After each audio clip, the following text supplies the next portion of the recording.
It's Wizards versus Lesbians, a podcast for your ears. Hello and welcome to Wizards versus Lesbians. My name is Isaac. I'm Alexis. And today we are discussing a few entries in the Singing Hills series by Nghi, specifically the first, fifth, and sixth entries, The Empress of Salt and Fortune, The Brides of High Hill, and A Mouthful of Dust. Maybe we should start with just sort of a little précis of what the Singing Hills series is about. We've previously covered Volume 2 years ago on the podcast. Yes. When the tiger came down the mountain. But we're dipping back in. And so do you want to give us a sort of a general idea of what's going on in this setting? Sure. So actually, I'm just going to pronounce the cleric's name as though it were written in Ray Giles, because that's what it looks like it is. So Jur is a cleric of the Singing Hills Monastery who goes around with a hoopoe with an eidetic memory, and basically observes events as they happen so that they and their fellow monks can properly chronicle the history of this sort of pan-East Asian empire. It's mostly China, but there's names and languages and customs from really all over East and some parts of Southeast Asia. And further afield, as we see. And further afield, yes, as we see.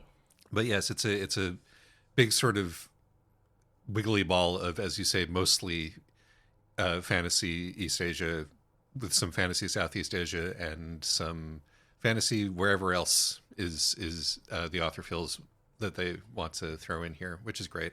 Yes, and each novella in the series is sort of one historical event or thing that has happened that sure ends up investigating, sometimes knowingly, sometimes unknowingly.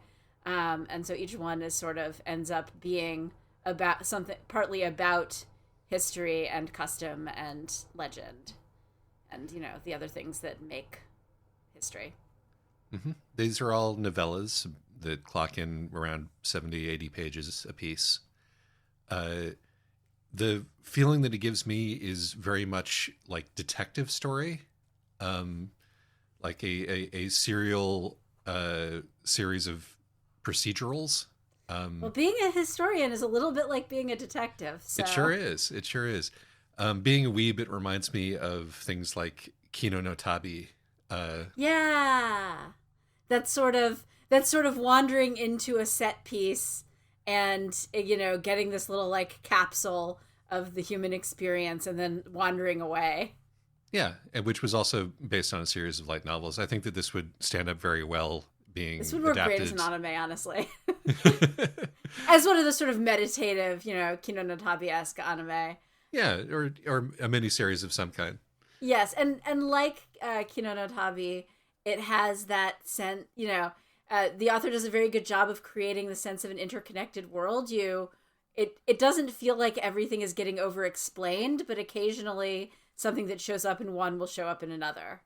Yes. So that you feel like, which I think is important for this series because otherwise it could end up feeling the world could end up feeling very disjointed. But yeah, they're not like huge blaring references. You don't need to have read any of the other books in the series to enjoy one of them. No. But I looked back at when the tiger came down the mountain, which I barely remember because of how my brain works. And there's a reference to the central incident of book 6, just in the first couple of paragraphs of that one. Just so, there's this sense that the author has this whole world in mind for each of the stories, but it's there for you to appreciate if you are following carefully as a reader, not necessarily something load bearing. Mm-hmm. But why are we covering it on this podcast specifically? Are there lesbians in these stories? So the first one has lesbians, but not as the main character. We've already covered the one that is primarily about lesbians. This time we're covering one that has lesbians, but not as the primary storyteller, and we're covering one that has a monstrous child of narcissistic parents, and we're covering one that has cannibalism. So, because I thought that these three would be a good selection of some of the major themes that this podcast engages in. Now, have you read all of them? Yes, I have. I read them basically as soon as one comes out. I put a hold on it at the library. Eventually, I will end up buying them all, I think, because I really, really like these books. I don't blame you. How about wizards? Do we have wizards? Oh yeah, tons. Plenty of various sorcerers, magic users, etc., littering the field here. And I mean, the first one in particular is very much conflict between a wizard and a lesbian. So yes, having established that wizards fight lesbians, why should you read these books? So again, I'm somewhat biased because these fall in the category of books that, you know, could be written to appeal to me, PhD in Qing history, especially, you know, particularly. I love them. I think that they are beautifully written. While the quality is somewhat inconsistent, even the ones that I think are, you know, the least successful are still very just a delight to read. And you know, they're beautifully written. They're just the right length. They are a great, and they're really just such an interesting, thoughtful meditation on sort of history and human, you know, the continuity of humanity, whether it's generational or cultural or culinary or linguistic. I think that, you know, if humanity interests you, then these books should interest you. I love them. Yeah, the feeling that one gets when one reads these books is that you're in the hands of a professional. You're in the hands of a writer who knows what's up and who's going to take you somewhere interesting and is going to make the process of getting there fun. And all you have to do is sit back and enjoy, and you can pay as much attention as you want to if you want to try to sort of unravel things before the reveal or not. It is, in fact, like the reason that sort of serial detective fiction or serial fiction like this is so popular in the first place, is that it's comforting, even though these books are all about horrible things for the most part. It's like, I mean, that's the whole murder mystery thing, right? It's like, you know, comforting, you know, prose which teases out the details of an atrocity, and you're like, oh, cool. I don't know why human beings work like that, but there's an undeniable appeal to it. And I think there's an undeniable appeal to the way that it is a self-contained story. You know that you will get some amount of emotional and intellectual resolution at the end, while also not having to pretend that the world isn't awful and messy. Yes. But Nevo is a good writer, and these are well crafted, and they're all very interesting and lush. Why shouldn't you read them? You hate good things. No, honestly, the content warnings for me. Yeah, okay. The content warnings is a big one. These history is full of horrors, and these books are very much about that. I think for me, the fact that it's always framed as history makes it a little bit easier. But you know, I'm also used to being kind of blasé about the horrors of history. But I think they're somewhat they're somewhat inconsistent in quality. They, you know, some of them are better put together than others. You know, some of them are thematically a little bit better than others. Also, just some will appeal, you know, because each one is doing a different thing. Some are going to appeal more than others to you, and so, you know, you might end up feeling somewhat disappointed or frustrated with given ones. I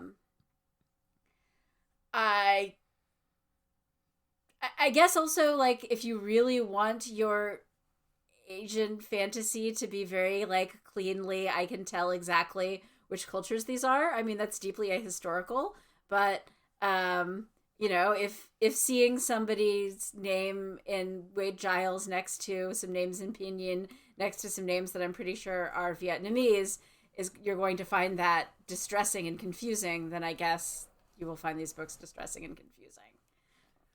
Yeah, if you're looking for one-to-ones, this isn't the series for you. Yeah. But I feel like so often people err on the side of making things too one-to-one, or Particularly, they make things too one-to-one, and it's usually based on, very specific understandings that are grounded in like this present day. yes, these are not specific parables. These are parables, but they're general parables.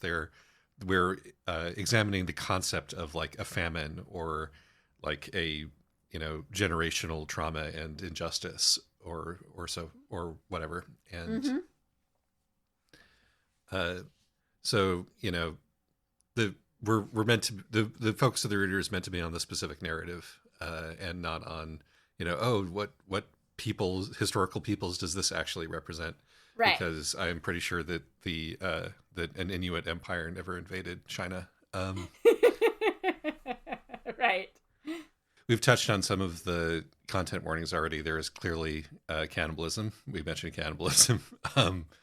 Horrific murder, people starving to death.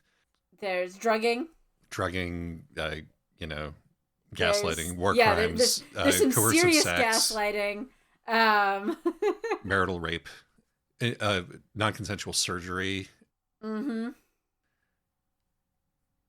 The history Yeah. happens in these stories. Having said that, Yeah. Shall we to the spoiler zone?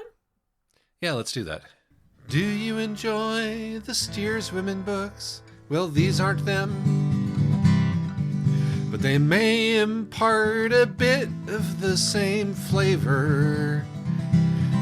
And we've been waiting so long, and these come out at least once a year.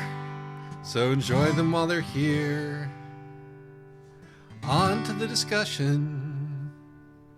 So before we get into any of these stories individually, it tickled me that, again, you've read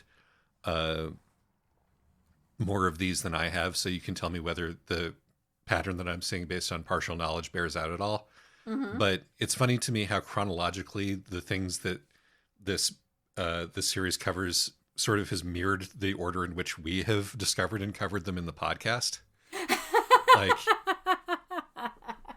the first one is the classic wizards versus lesbians, and then the two most recent are monstrous child and narcissistic parents. The thing is that there's also actually a sort of, it's not quite monstrous child and narcissistic parents, but the fourth one, which is actually another of my favorites. I just didn't think it fit quite as well in this particular capsule episode. The fourth one, though, is also engaging with a lot of the sort of parental themes. It made me wonder if, because the seventh one, Along and Speaking Silence, has just come out, and clearly we should read it to see where the genre is going exactly. Because it really does, like, Empress of Salt and Fortune is a very feminist narrative in a way that hasn't quite been it doesn't quite have the Wizards versus Lesbians interrogation of that going on, where When the Tiger Came Down the Mountain has more of that. Mm-hmm. And then, as you say, we get into parent issues, and The Brides of High Hill contains both parent issues and cannibalism. And yes. A Mouthful of Dust is all about the cannibalism and really, drilling down into what cannibalism means. And so yes, we've moved from incidental cannibalism to like interrogation of cannibalism. So clearly, the answer to the question that we were asked in our Q&A episode a few times about whether the genre goes next, we need to get Along and Speaking Silence and read it so we can find out. Yes, indeed. But having said that, let's start from back at the beginning with the Empress of Salt and Fortune. It's the Empress of Salt and Fortune, which establishes jur. I will go with that if that is at least in any way close to correct. That's what it would be in Wade Giles, because there's no apostrophe, so it's not sure, and so it would be jur. But yeah, no, I'll go with that. We get to know jur, and first of all, they them. This is jur is like one of those dedicated they thems where like the entire monastery is they them. That actually comes up in the fourth one, where there's a whole thing actually kind of around people, the a dead monk's grandchildren referring to, continuously using he, him, and referring to their grandfather, and all the monks being like, no, once they joined the order, then they, become they, them. And like cleric is the gender. Yeah, I assume that was the case just from context. Yeah. But also the narrative over the course of all of these books drops little clues about what Jur's birth gender might have been, but they point in different directions. I think the author is deliberately trying to obfuscate it, which I think is cool. Yeah. But in this story, we're introduced to Jur and to the Hoopoe, Almost Brilliant. Almost Brilliant. Which is a great name. I love Almost Brilliant. The Nasheen. Nasheen are the Hoopoes, the magical memory birds. You could read it as Nasheen in Mandarin, which would mean within the heart, Nasheen in Japanese. But again, there's no real basis for one-to-one comparisons here. I'm going to keep going back to reading these as detective stories, partially because my favorite podcaster, November Kelly, just started a 5th podcast. I don't know how that is possible, but some people are born to, or to the manner born, I guess, but which is about detective fiction. And so I've been thinking about detective fiction lately, but you need a Watson if you're going to investigate something to bounce stuff off of. And this is not an oaf Watson. The bird is not, a bumbling sidekick. The bird is sort of the, keeping you on track, dealing with your neurodivergent detective in a sort of chiding way, kind of a sidekick. Detectives are always neurodivergent, incidentally. That is part of the deal. The podcast is called Be Gay, Solve Crimes. That's the name of the podcast. The podcast alleges that all detectives are transgender, which is very on theme for November Kelly. But our detective is in fact transgender here, so that works out. Yeah, well, there we go. It's part of being the outsider in any situation that you come into. It's part of being the observer and the person who collects the story. Yes. Top 5 November Kelly podcasts in order from my personal least to most favorite. Kill James Bond, a movie podcast. I'm not really a movie guy. Well, There's Your Problem, a podcast about engineering disasters with slides. It's a huge mess. Sometimes brilliant, and she may be quiet quitting it because she hasn't been on a bunch of episodes recently. Trash Future can be really funny and fun, or sort of a sterile lefty echo chamber vibe depending on the day, and always depressing. Be Gay, Solve Crimes, the new one. It's very promising so far, and No Gods, No Mayors, which is that perfect alchemical podcast material. It's about mayors. Who would have known that's how you do it? Anyway, just stumbles into what is, in fact, I think every historian's dream of you just happen to show up to find a ton of historically significant relics uncatalogued, and also somebody who was, can provide you a detailed oral history of this important historical event that has just been declassified. Yes, this is extremely convenient. But this first one is, I think, of the ones that I've read, has the most emphasis on Jur as a historian.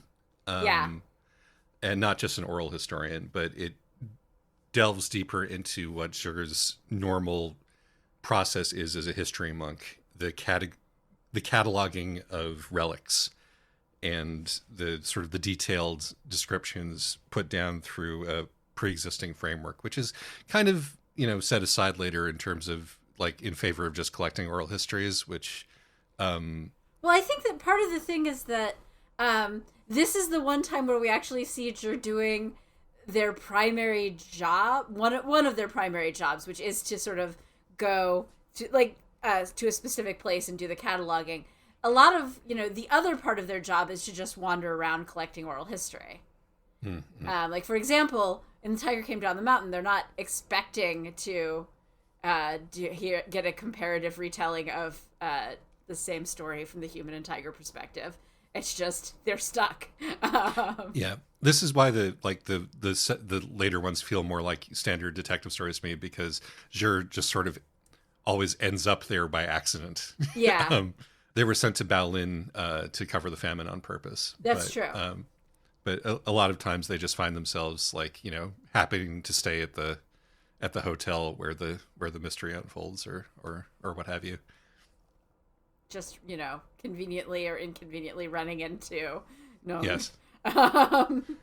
Okay, so let's first talk about the first one, I guess. Yeah. Let's actually try to discuss the Empress of Salt and Fortune.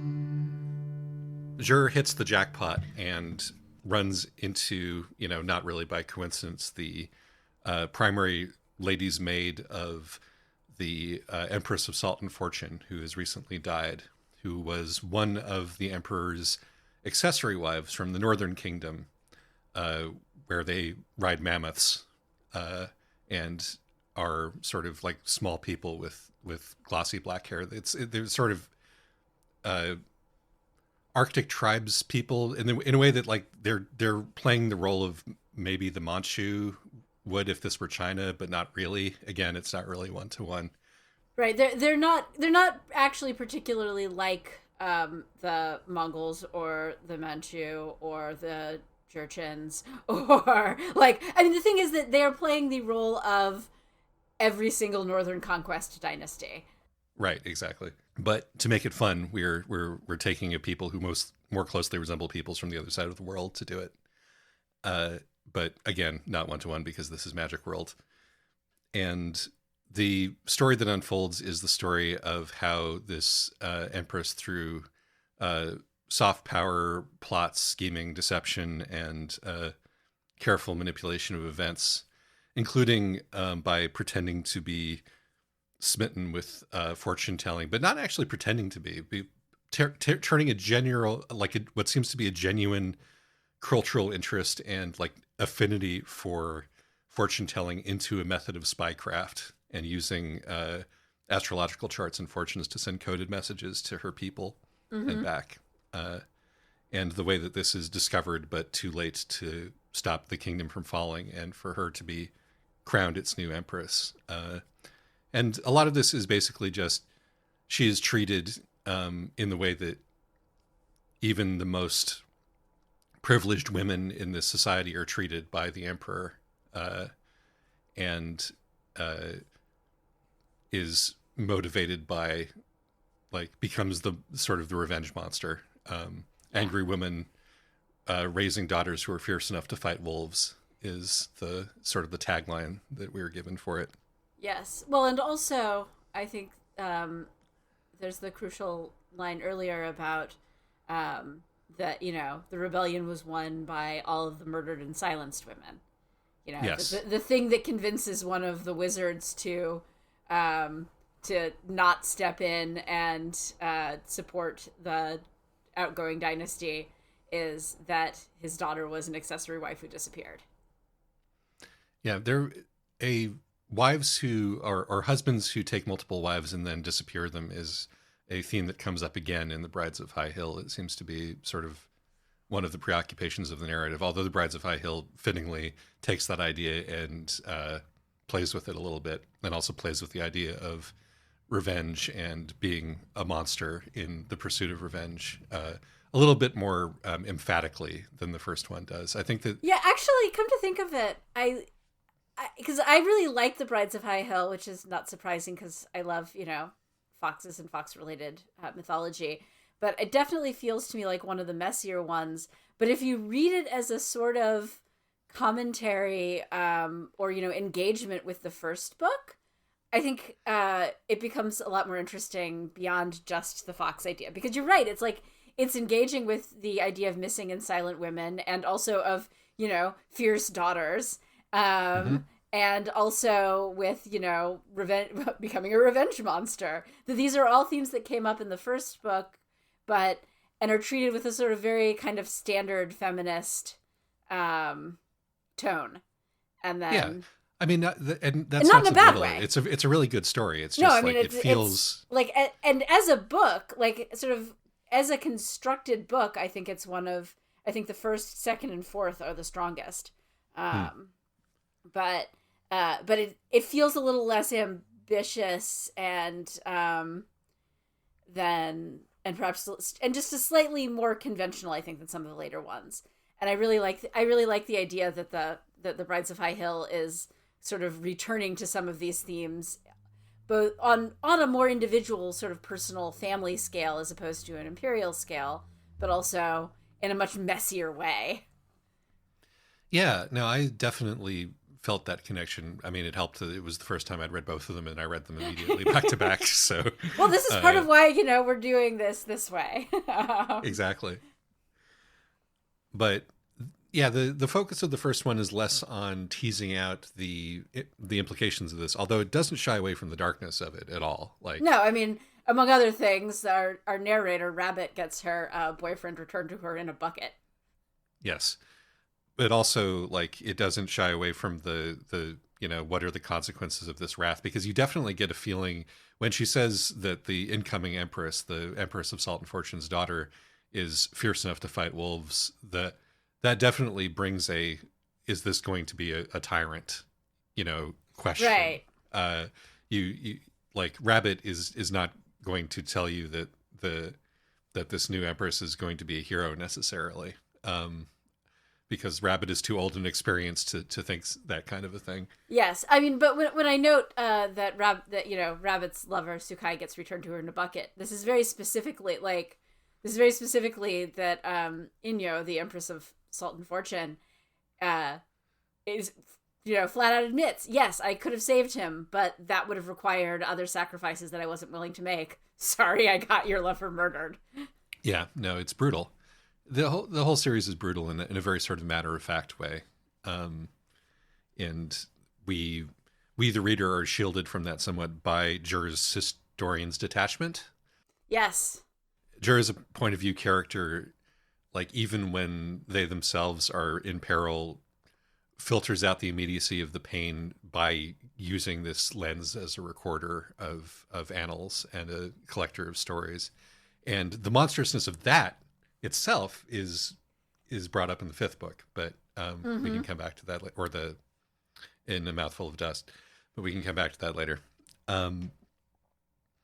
But regardless, it feels to me that the major focus of this first book, the thing that gets the most like time and attention, is establishing setting and tone. In particular, like the descriptions of the what's the name of the home that they're in, where the Empress was set in her internal exile. I'll have to pull it up. Rising Fortune or something along those lines. Thriving Fortune, maybe. Thriving Fortune, yeah. The descriptions of that and it's like bloody glowing pond, which you can only see at night, and only certain times of year. Right. Everything, like the themes that keep coming back over and over and over again in the series, as befits sort of detective tropes, is seeming, illusion, having to look at things the right way in order to see the darkness behind them, and that's very present here. But I feel like the lion's share of the energy here is spent on establishing this really cool setting and describing objects, again, because Jur is cataloging objects. And I don't actually think that that's the lion's share of it. I think that the thing is, that's the part that I was most interested in. I think that's the part you were most interested in, but because the objects are very clearly just a framing device for unfolding each sort of chapter of the story. It is Thriving Fortune, by the way. And I mean, this one has in some ways the cleanest narrative, actually, which is funny because it makes sense, right? Because this is the one where the history is already kind of being done for Jur. They're only getting this through one perspective plus the objects. They're not trying to string together a combination of a bunch of oral histories and then also whatever physical remnants are left behind.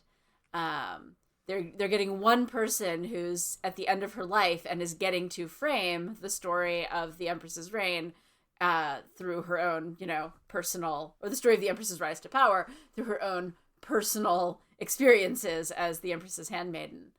And so, I think actually this is a very a lot of it actually goes into building the narrative, and all the world building stuff. It's not incidental, but it's there for the narrative to hang on.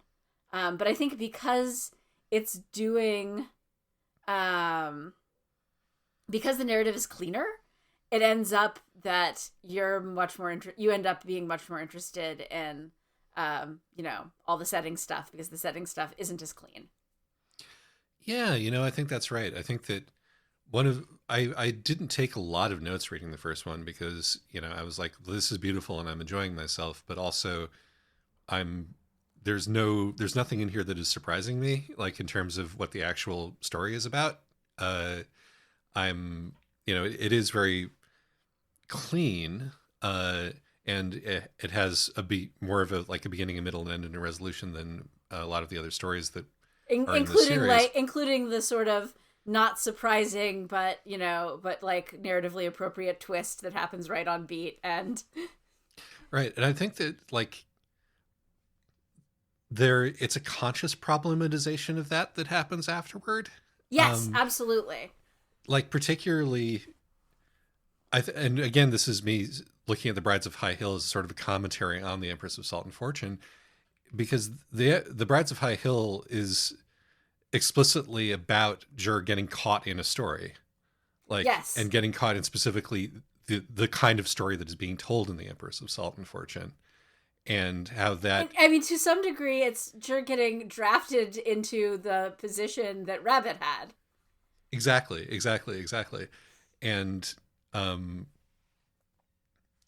thus calling into question Jur's role as can you ever actually be an observer? You are, what in your framing device, in your perspective, are you bringing to the story by framing it, and how are you limiting it, and what perspectives are you missing?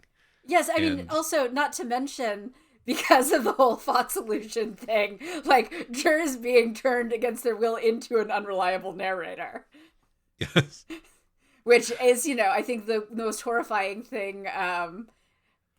The visceral horror doesn't actually seem to sink in. They handle it fairly well, though in a sort of giving the impression that they're dissociating a bit.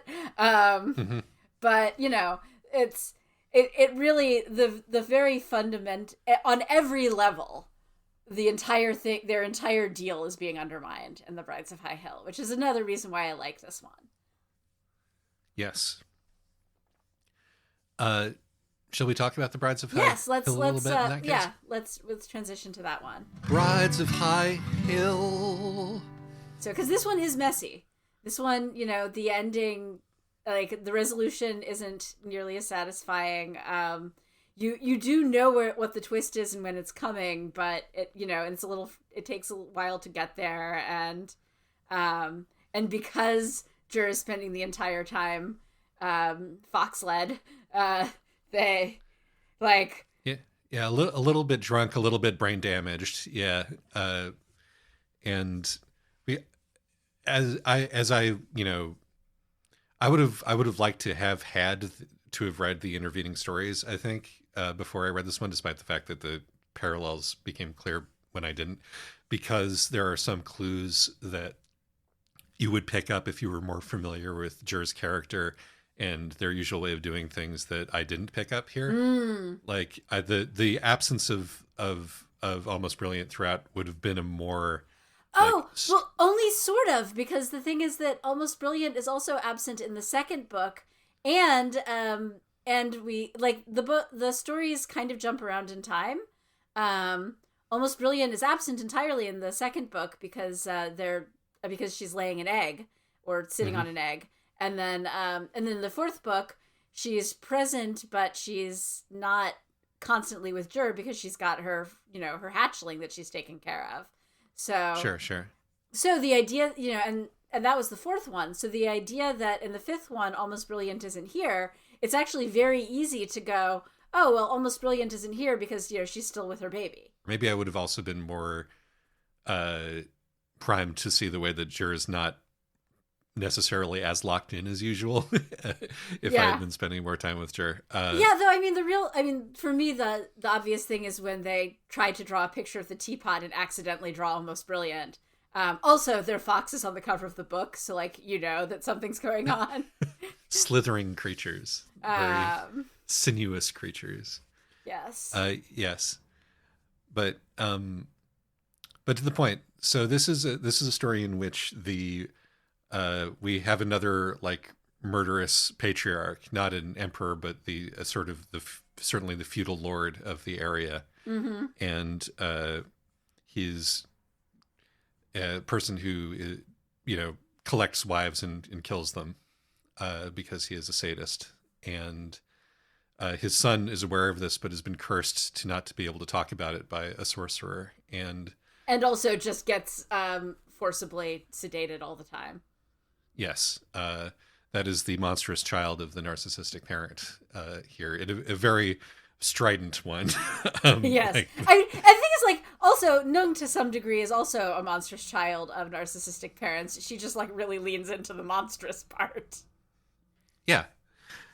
And the question, of course, that's being asked is how they got that way in both cases. Right. The big twist, as you say, is that Jer thinks that she's being brought in as the companion cleric to the latest in the series of brides, and the mystery that they're trying to unravel is, like, what is the sadness that hangs over this household and what has happened to the previous brides. But what has happened is that they have brought in a group that have escorted in a group of shape-changing fox monsters who they claim at least used to own this castle, and who proceed to massacre most of the people in it in revenge and in reclaiming their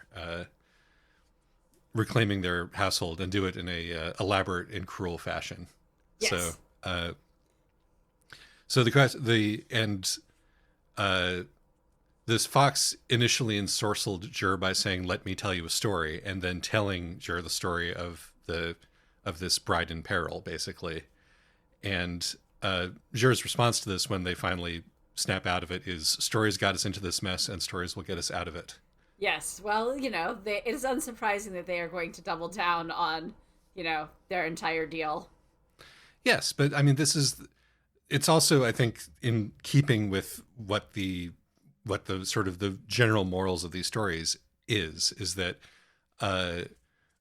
we are writing stories broadly about historical phenomena. We are telling fables here. We must tell fables to help us to understand these concepts, because if we don't, we're blind. But we also must continue to try to perfect the fables. We must continue to try to complicate them, because if we blindly follow the logic of a fable that has been set out, like if you've followed the logic of the Empress of Salt and Fortune through the story, you're going to end up eaten by a fox. Right.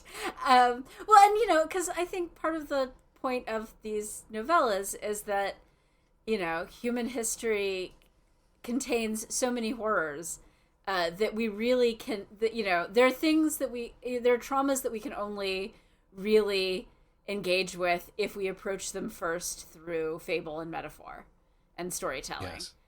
But also, as, again, The Brides of High Hill is a great example of, there are limits to that, both in that these stories can also be used, to lead you away from the truth. Stories aren't inherently true.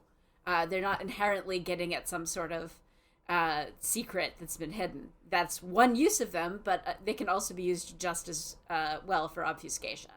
I do think it's interesting, and maybe this is something that actually primed me to be more sympathetic to the foxes, because of, as you say, we only have the fox's word for it, and the one fox pelt that we find.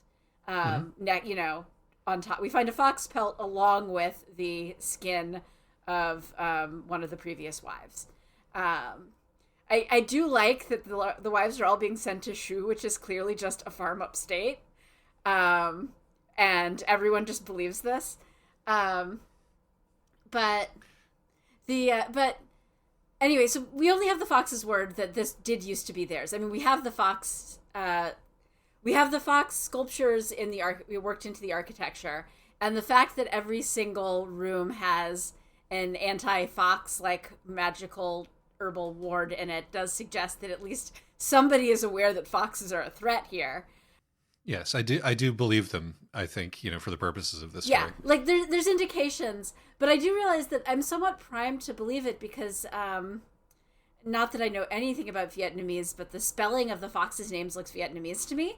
And the feudal lord is like their names are in pinyin, so it's very much China. So that to me does sort of suggest this. I'm being linguistically primed to believe that one side is the colonial oppressors and the other side are resisting. But again, we only have in the end the fox's word for it. And they're foxes. I think that's what the story is about, is the narrative of the colonial and oppressor. Again, we're talking about big wizlez tropes here. Right. We're talking about things that are being discussed in the state of like the kind of fantasy and science fiction that we talk about on this podcast. And the point of the story is that may all very well be true, but if you're going to lead the oppressed people back into their stolen land, don't be surprised if a massacre of the people who occupied the land ensues. Right. That's probably going to happen. If you don't want that to happen, then you might need a more nuanced approach to this problem. Right. And like monsters fit neatly into the hero-shaped holes in your narrative. Like these creatures are textual monsters. They're cruel for, if we were to accept this narrative, they're cruel for understandable reasons, but they are cruel. I'm reminded of, I don't know why I'm reminded of this specifically. I do know why I'm reminded of this because it was recently covered on yet another podcast I listened to, Lions Led by Donkeys. That's the military history one. But I'm reminded of all of the sort of the English lords and who went to fight in support of the Greeks in their attempts to, like Lord Byron did this.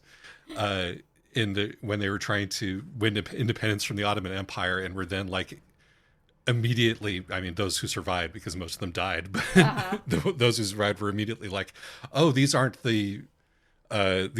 isn't the people of Plato and Aristotle who I in my Renaissance inflected brain thought they were. These are people who have been oppressed and brutalized for hundreds of years, and they're just massacring the Turks. They're killing women and children and babies. And so on and so forth. It's like this is part of the story, and it's a part of the story that doesn't get told as often as the other part of the story. Yeah, and it does sort of make. I mean, I can see why you're reminded of this because Jur has this sort of similar, how dare you lead me into this? How dare you make me complicit in this? And which is a justifiable grievance, but also, I mean, like that the atrocities still happened, and otherwise, and if Jur hadn't been part of the story, they would have just been hanging around outside documenting it.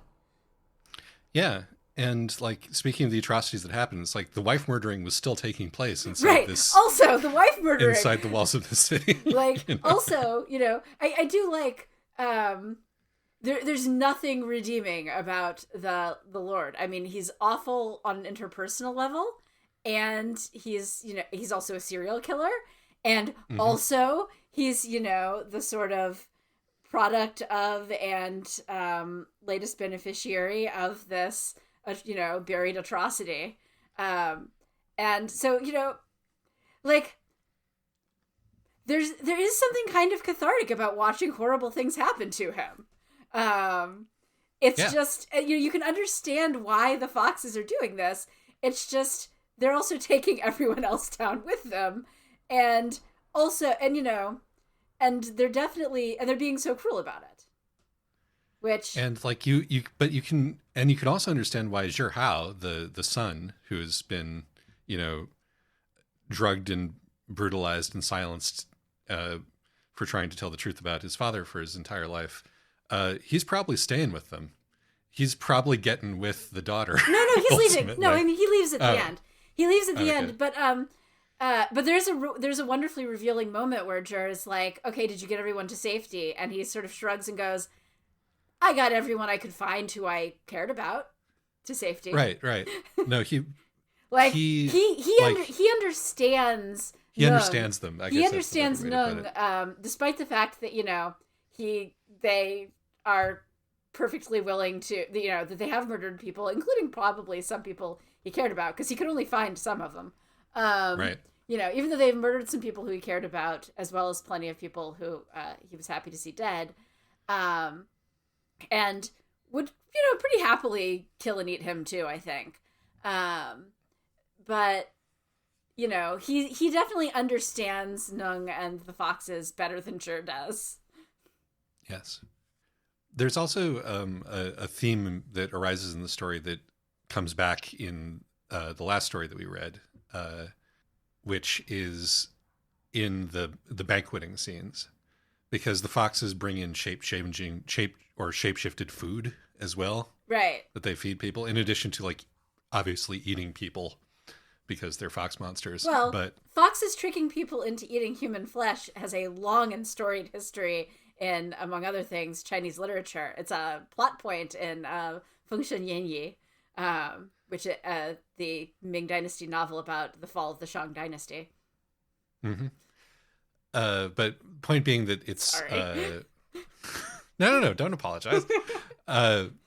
This is I'm bringing it up though. The reason that I'm bulldozing is that I'm bringing it up to try to create the thematic link with the next story, so that we can go on to talk about the next story. But the thematic link in this case being cannibalism, because again, the next story, a mouthful of dust, takes a thread from this one and problematizes it.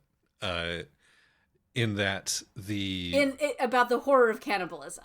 Exactly. The eating people thing here is straight up played for like horror and guilt and revulsion, right? Right. Whereas A Mouthful of Dust is about famine, and therefore is interested in dispelling the idea of like cannibalism under these circumstances as being this giant moral stain and shame, because that's just naive.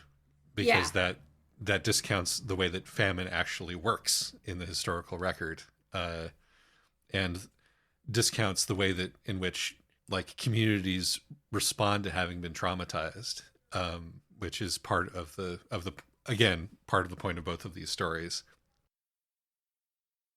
I love the twist in this last book. Yes, which is that Zhi wants to do, or is sent to do, like, to collect narratives from this town that specializes in its delicious pork dish. Incidentally, again, these books will make you hungry. Yeah. Also, I do like the famine book. This is just A+ food writing.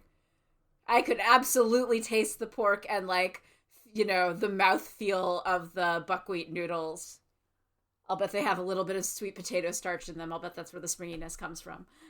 It's fantastic, and like if you are doing your job as an author, you need to make food delicious in order to do in order to talk about famine, in order to talk about cannibalism, which is actually a problem that I've had with, for example, The Starving Saints, which I think this story seems like a response to stories like The Starving Saints, where the general feeling one gets in The Starving Saints is of being repulsed by the physical world, by food, right? No, I think, again, there's you could also make it a response to The Journey West and Fengshen Yanyi, and for that matter, Lu Xun, and no, like these are again perennial themes, perennial ways of dealing with certain themes. To get back to the sentence that I started and then lost track of 5 minutes ago. No, it's entirely on me today. I am all over the place. But the twist is that there's a shame that is being covered up in this town. Yes. And we initially think it's going to be, they ate people, but then it's like, no. Everybody knows that when the famines come, you eat people. That's what you do. And the shame here is the person they didn't eat. Yes, the vegan magistrate who possibly, spiritually drew the famine to this new town by bringing the fastidiousness that caused him to refuse human flesh in the last famine city that he was in. Because this guy is the either cursed or the most unlucky man in history. there is an implication in the narrative that he knows this particular famine demon, and this famine demon has in some way followed him from the last city that. Yeah, it's just it's not clear whether or not the famine demon is like specifically followed him, or is more just like, hey, magistrate, my old buddy. Right. But I think that there might be an argument to be made with the text that that this is in some way a kind of punishment for his fastidiousness in the previous famine. He certainly thinks it is. Yes. And the great sin that he commits, which is the thing that gets the town, haunted and cursed, is not eating people. It is, in order to make the famine demon pass him over, it is killing and cooking somebody and then wasting the food, and then burying her as a sacrifice to the famine demon, rather than sharing this woman's corpse with his starving people, which I think is fantastic. Yes. As a way to reframe the sort of the sin and the stain of cannibalism device that we've gotten to. Yes. So part of why I'm pushing back a little bit against the specific idea that that the magistrate caused the famine is that I think that that's also being problematized. I think the magistrate thinks that he has caused the famine because he has done or at least that the magistrate thinks that he can control the famine. That by making a sacrifice of his wife and then not eating her, that this will drive away the famine. And he continues to believe this, like, throughout his entire life until her ghost comes back and murders him because she's mad that she didn't get eaten. It's very specifically, but we also, and he thinks that's what drove the famine away. So, like, he thinks that he brought the famine there, and he thinks that he drove the famine away. But we also, before we even meet him, we get a different story of how the famine has been driven away, and has been driven away by the deliciousness of the secret pork recipe. And yes. The thing is that, like, these are conflicting stories, because actually famines aren't something that the individuals caught up in it can do anything about. I mean, famines are a man-made thing, but they're not made at the individual level. They're made at the policy level. And, and like, you'll note, Ué County has blockaded them, and the Empress sends some barrels of fish and then nothing else, because presumably she's too busy caring about solidifying her reign. Yeah. And like and we know that she's willing to sacrifice things if she wants something else more. And there was poor storehouse management. They don't have the backup resources that they thought they did. They weren't keeping an eye on it. Right. There's a million contributing factors to how bad things got. Right. But and then when things get better, it's not actually because the famine demon leaves. I mean, this is a magical world, so maybe the famine demon is also, physically leaving, and maybe it's because of the pork, and maybe it's because of the sacrifice. But really, all of these things, I really think that if there's a moral here, it's that none of your individual dietary choices can, fix anything globally. So you might as well go with the ones that involve eating delicious pork. Yep. I think that's very much that's the moral that I'm happy to take away from it as somebody who enjoys eating delicious pork. But I think that there's a lot going on here, obviously. And one of them is just the idea. I mean, this is one of the things that happens during disasters and during, times of extremity, is that particularly the comfortable and the people who are in positions of authority will, in the absence of being able to, or being able / willing to do anything concrete to help the situation, will revert to, hubristic appeals to the spiritual, to like personal virtue, as defenses against these things, right, or as moral justifications for the choices that they make. And that's part of what's being portrayed here. Yeah. But I like the way that mystery is teased out in this one, the arc of it. I think. Yeah, absolutely. I think that it's and the sort of the motif of the dust crackers. But also there something that I have sort of been waiting to happens a little bit in this one, which is that Jur is confronted a little bit more directly about the moral consequences of what they're doing as a historian, or they're confronted with the accusation of greed and with the accusation of like being willing to stir up, they get somebody killed in this book, like straight up. Arguably a person who was not a good person, but they do get somebody killed. The thing is that he's not a good person, but he's also not a terrible person. Like, he really was, he was trying to, at least according to himself, he was trying to make things better. Yes. His widow,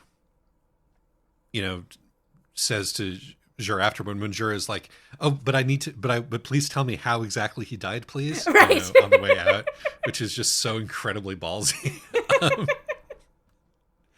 Is like, you are lucky that you are getting out of here in one piece. Right. And accuses Jur of gluttony, of this sort of insatiable. Which, in the context of, all the things that have just happened, is kind of the worst thing that she can think of. Yes. And this really sort of ramifies into a bunch of stuff about the genre and the kind of stories that we're telling here, in addition to about, the practice of historiography. And by the end of the insistence on being an outside observer that you have to have, or that you think you might have to have as a historian or as a chronicler. And they're sort of, they're both sort of historian and journalist. Right. And one of the aspects of this is that in stories like this, in like anthology stories like this, where we have the observer or the investigator or the detective going from place to place, the season finale tends to be a story that actually impinges on the detective's personal history, or like the well, again, we get a lot more of their personal history in book 4, but okay, so that perhaps has already happened in this anthology. I just didn't see it, but it's like, we do have to get to that eventually. That is part of the deal, but problematizing the role of the observer certainly has to happen at some point in these stories, and I think that happens in both of the last two stories that we've read here, because it's Singing Hills is sort of about improving the state of the narrative, or trying to come to a more perfect, chronicle of the world, which is itself kind of a silly pursuit, and sort of a kind of an impossible pursuit in a rationalist kind of a way, in a trying to perfect the unperfectible kind of a way. And I think the narrative is very aware of that. Yeah. I do think there is a way in which this kind of does feel like, a season finale or whatever, which is that we keep getting, as sort of a running theme throughout the books, is that Jur really likes meat and will totally eat it whenever they get a chance. Despite the fact that they're theoretically supposed to be a vegetarian. Right, exactly. And so, the further they get away from home, the more they're like, well, I suppose if it's convenient for you, I'll just have to eat the meat. It would be rude otherwise.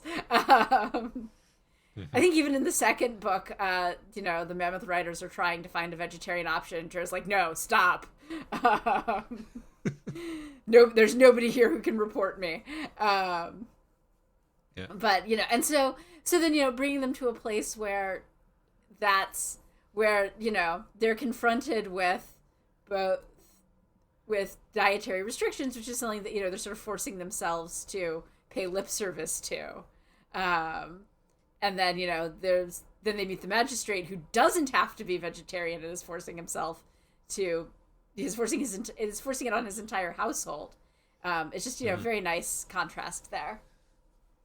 Yeah. And it's not, I think that like the book is not necessarily putting a moral spin on, like a definitive moral spin on either that guilt or on Jur's lack of guilt. Right. It's just interested in examining them. Right, exactly. And I mean, I do think that the magistrate is a very good example of the ways that, traumatized people can turn to disordered eating as a way of exerting some sense of control.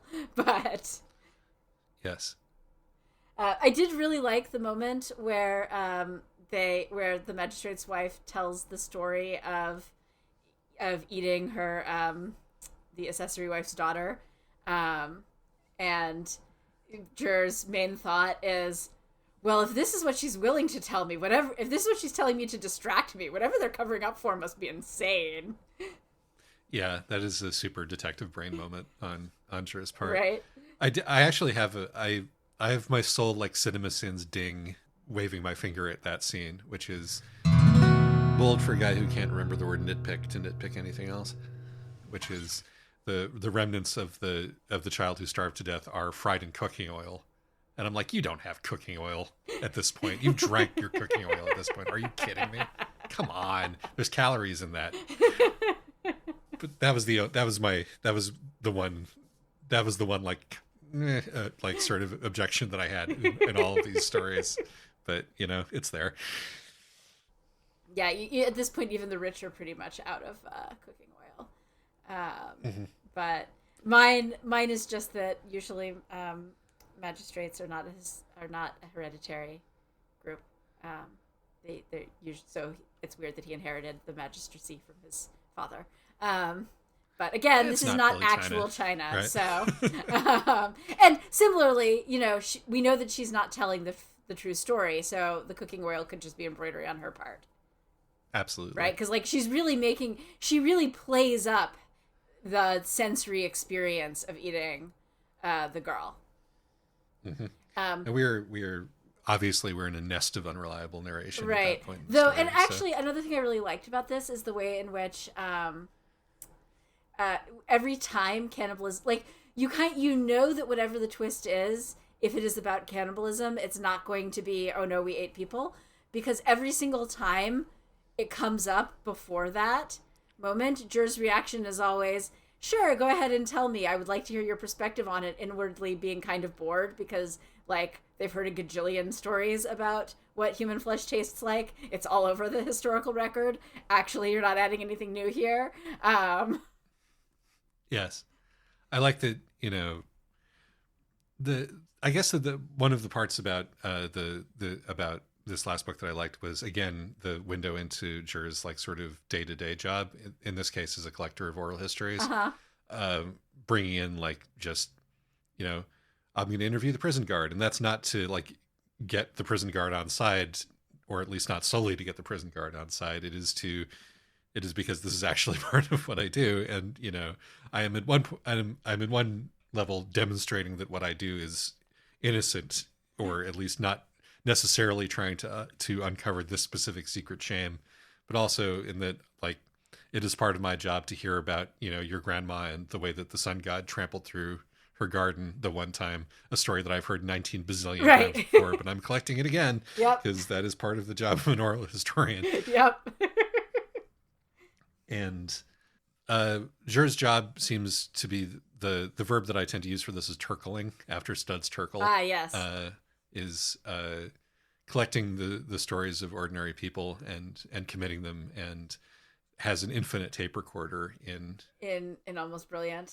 In Almost Brilliant. And I think turkling is a noble and worthwhile pursuit for a person to have in any era at any time. I agree. Studs Turkle was a little guy with a tape recorder. They had a pretty intimate and intense relationship. He would carry it around with him wherever he went, and he would ask people questions about their work, about their lives, about their wars, about their peacetimes. Normal people, famous people, whoever he happened to run into, he would sit them down and then he would write all their stories into books, which function as some of the best histories of America in the 20th century, as far as I'm concerned. He was also a radio guy, a jazz guy, a Chicago guy, an institution, a national treasure, one of the better Americans that there's ever been. That's just my opinion. Yeah, these are just fun. They're comforting, again, weirdly comforting, given all the horrible things that happen in them, on and off screen. Because, like, on and off screen, also, I think something that actually these two books, the last two, 5 and 6, mark a departure from the previous 4, where in the previous 4, bad things happen in history, but don't happen in the present. I mean, and the 4th one is where you're starting to get closer to that, Mammoths at the Gates, where, bad things are happening in recent memory, and, and this is actually, you're learning things about, possibly bad things about, somebody who was personally important to Jur, but still, like, the bad stuff the threat never materializes in the moment. The tiger doesn't eat you, the mammoths don't tear down the gates, the bandits get defeated, etc., except in these last 2 books, where, the foxes absolutely massacre the household, and, and only the magistrate gets murdered, but boy, does he get murdered. I suspect that these are reflections of the time that we are living in. Not that history isn't always happening to somebody at some point in somewhere in the world. Right, but there's sort of this sense of, suddenly it's a lot closer to home. Yeah, as to bring November Kelly back again, a quote of hers that I enjoy is that this was about climate change when she said it, but it can apply equally to a lot of things, is that the modern experience of history is watching other people's videos on your phone until you're the one holding the phone and taking the video. That's a good quote. I mean, I think that's part of it, but I also, these books have been coming out during a lot of historical turmoil, like happening, including in the U.S. I do also think that part of this is about, as the series progresses, the author's getting more and more interested in, both in sort of going back, both problematizing stuff that she's already covered, and also just sort of digging more into, okay, well, we love history and we love legend and we love myth, but also let's look at all the ways that this can go horribly wrong. I did want to say that this feels spiritually akin to the Steerswoman books to me. Yes, in that it's sort of about wandering and figuring out how the world works. Yeah, and, folks are, of course, jonesing for more Steerswoman.